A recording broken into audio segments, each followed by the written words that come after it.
এই সরকারের যা হবে সোজা এই দায়ভার একেবারে সরকারের মাথা হিসেবে শান্তিতে নোবেল জয়ী, ঠিক আছে, সারা বিশ্বে সম্মানিত, কিন্তু ডক্টর মোহাম্মদ ইউনূসের কাঁধে পড়বে, এর কোনো বিকল্প নেই। কেউ কেউ বলেন যে পদত্যাগের নাটক, আমি বলবো পদত্যাগের নাটক না, পদত্যাগের সিনেমা কিনা, পাবলিক কি বলছে, মানুষ কি বলছে। আরে আমাদের দেশে এরকম বহু ঘটনা আছে না। প্রধানমন্ত্রী শেখ হাসিনা যখন ছিলেন, শেখ হাসিনা তার দলে কতবার বলেছেন না, আমি আর দলের সভাপতি থাকতে চাই না। তারপরে তার আশেপাশে একেবারে চাটুকার থেকে ঐতিহাসিক নেতারা পর্যন্ত, না আপনাকে থাকতে হবে, এতে চান, তারা এনজয় করেন। তো এখন আমি আর এই দায়িত্বে থাকতে চাই না বলে কি এরকম একটু তৈরি যে নাহিদ একটু দৌড়ায় যাক, হাসনাত একটু দৌড়ায় যাক, একটু সিম্পেথি তৈরি হোক, গদি তো আমি ছাড়বো না। মানুষ কি বলে, যে মানুষ একটা ব্যাংকের ম্যানেজারি পদ টুকু কাছাকাছি জিএম পদ বা একটা ব্যাংকের পদ ছাড়তে চায় না, সেই পদ নিজের শত কোটি টাকার সম্পদ সাজানো বাগান, বিনা একেবারে বিনা ইনভেস্টমেন্টে, না ব্রেন, না শ্রম, না ঘাম, না ত্যাগ তিতিক্ষা, দায়িত্ব পেয়ে গেলে তিনি পদত্যাগ করবেন, তিনি চাবেন। এটা অনেকের মধ্যে প্রশ্ন হচ্ছে সোশ্যাল মিডিয়ায়, ভুরি ভুরি ভুরি ভুরি এরকম কথাবার্তা। আমরা এত কথায় যেতে চাই না, গ্রামে গঞ্জেও এটা হয়। আরেকবার এরকম করো, আমি কিন্তু থাকবো না, আমি নাই, মানে একটু ডিমান্ড বাড়ানো। আরে মানে পদত্যাগ করলে সম্মান নিয়ে মানি লোক চলে যায়। আপনাদের মনে আছে তত্ত্বাবধায়ক সরকারের উপদেষ্টা 4 জন, নতুন প্রজন্ম হয়তো অনেকেই জানেন না, আমাদের সমসাময়িক আমাদের সিনিয়ররা জানেন, আমাদের কিছু জুনিয়ররাও জানেন। যে উপদেষ্টা পরিষদ গঠন করেছিল রাষ্ট্রপতি ইয়াজউদ্দিন আহমেদ, অনেকটা বলতো যে বিএনপির ঘরানার মধ্যে বিএনপির মতো করে চলতো। ইয়াজউদ্দিন আহমেদের উপদেষ্টা সুলতানা কামাল বেঁচে আছেন এখনো। মাহবুবুর রহমান আমার প্রথম সাংবাদিকতার জীবনের সম্পাদক, আমার ফার্স্ট সম্পাদক, দ্য ইন্ডিপেন্ডেন্টের সম্পাদক ছিলেন মাহবুবুর রহমান। ডক্টর আকবর আলী খান এবং হাসান মাসুদ চৌধুরী, তারা 4 জন সাবেক সেনাপ্রধান পদত্যাগ করেছিলেন না? মৃত্যু আমৃত্যু ডক্টর আকবর আলী খানের নাম শুনলে এখনো সেলিউট দেয় না বাংলাদেশে, এমন জ্ঞানীগুণী মানুষ নেই। সুলতানা কামাল নিয়ে আপনি কি প্রশ্ন করবেন? তিনি ন্যায়ের কথা আওয়ামী লীগের সময় বলেছেন, এখনো বলেন, মানবতার কথা বলেন। আপনি মাহবুবুর রহমান সম্মান নিয়ে মারা গেছেন।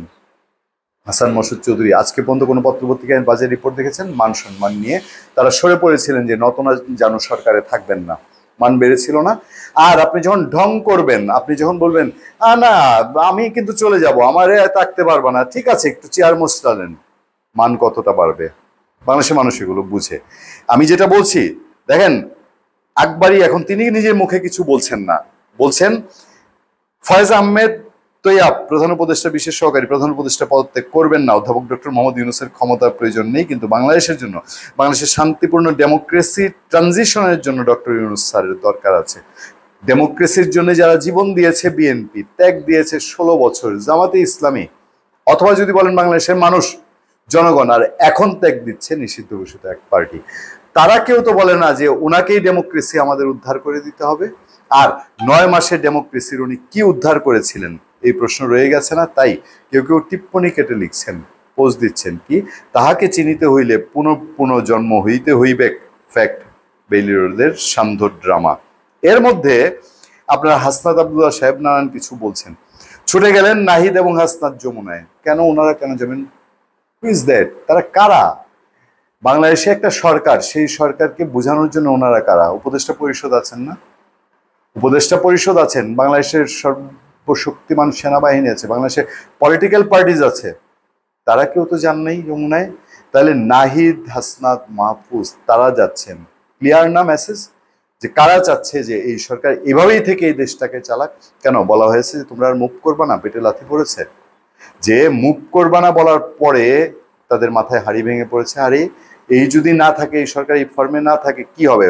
150 লোকের কমিটি নির্বাচন কমিশন গঠন করতে গেছে বিএনপি, নির্বাচন কমিশনের সামনে কি প্রতীকী অনশন করতে গেছেন। এই নির্বাচন কমিশন মানে না, 3 উপদেষ্টার পদত্যাগ চায়, 150 লোক নিয়ে, হাজার হাজার লোক নিয়ে ইশরাক বিষয়ে বিজয় ছিনিয়ে নিয়েছে, দেখিয়ে দিয়েছে আপনার সেই কাকরাইল মোড়ে, যমুনার কাছাকাছি। 150-র মধ্যে আবার 50টা হলো ইউটিউবার। সেই শক্তি নিয়ে গাজীপুরে সমাবেশ ডেকেছে, কয়জন লোক হয়েছে? যেই নাসিরউদ্দিন পাটোয়ারি 3 জন উপদেষ্টার পদত্যাগ চায়, সেই নাসিরউদ্দিন পাটোয়ারির একটা সোশ্যাল মিডিয়ায় সার্চ দিয়ে দেখবেন, একটা ভিডিও আছে, সমাবেশ করতে গেছে, সামনে হাতে গোনা 2-4-5 জন লোক বক্তৃতা দিচ্ছে, জ্বালাময়ী বক্তৃতা, মাইক ভেঙে ফেলতেছে। তো এইসব সিচুয়েশন বাংলাদেশের মানুষ দেখতে দেখতে অভ্যস্ত। মানুষ কি প্রশ্ন তুলছে জানেন? কি কি প্রশ্ন তুলছে যে দেশে যে এত কাণ্ড কারখানা হলো, সেসব কাণ্ড কারখানার কিছুতে পদত্যাগ করার নাম নেই। যখন বলতেছে করিডোর দিও না, করিডোর দেওয়া যাবে না, এটা আমাদের স্বাধীনতার সার্বভৌমত্বের বিষয়ে যখন প্রশ্ন তুলেছে, কি গন্ডার সংস্কার করছো এই গত 9 মাসে? কই সংস্কার? কিসের সংস্কার? যখন বলছে অবৈধভাবে কিছু করা যাবে না, যখন বলছে একটা নির্বাচন হইতে হবে এবং ডিউ টাইমে হইতে হবে, যে কমিটমেন্ট করে আসছে তার মধ্যে হইতে হবে, বক্কি চক্কি দিয়ে চলবে না, তখন পদত্যাগের একটা ড্রামা। তাই মানুষ কি কি প্রশ্ন তুলে।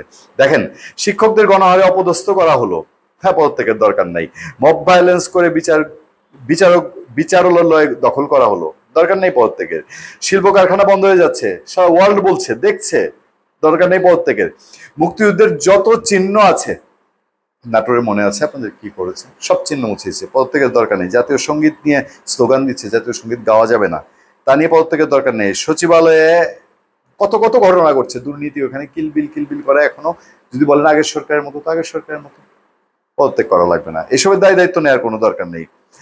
তারপর যখন আমাদের সেনাবাহিনী জানাচ্ছে যে এখন সোশ্যাল মিডিয়ায় ছড়িয়েছে, আমরা জানি না সেনাবাহিনী আইএসপি তো বক্তব্য দেয় নাই, নো ব্লাডি করিডোর। ওমা এই বলেছে, দিলে ঘা লেগেছে, আমার কথা হচ্ছে না, আমি শান্তিতে কাজ করতে দিচ্ছি না, পদত্যাগ করতে হবে। তাহলে এই যদি হয়, তাহলে এইটা ওই নাটক করে ধামাচাপা দেওয়ার একটা চেষ্টা না? ধন্যবাদ সবাইকে, ভালো থাকবেন, সুস্থ থাকবেন, সত্য করুন এবং সহনশীলতার সাথে। আপনাদের সাথে আমি আতিক রহমান পূর্ণিয়া।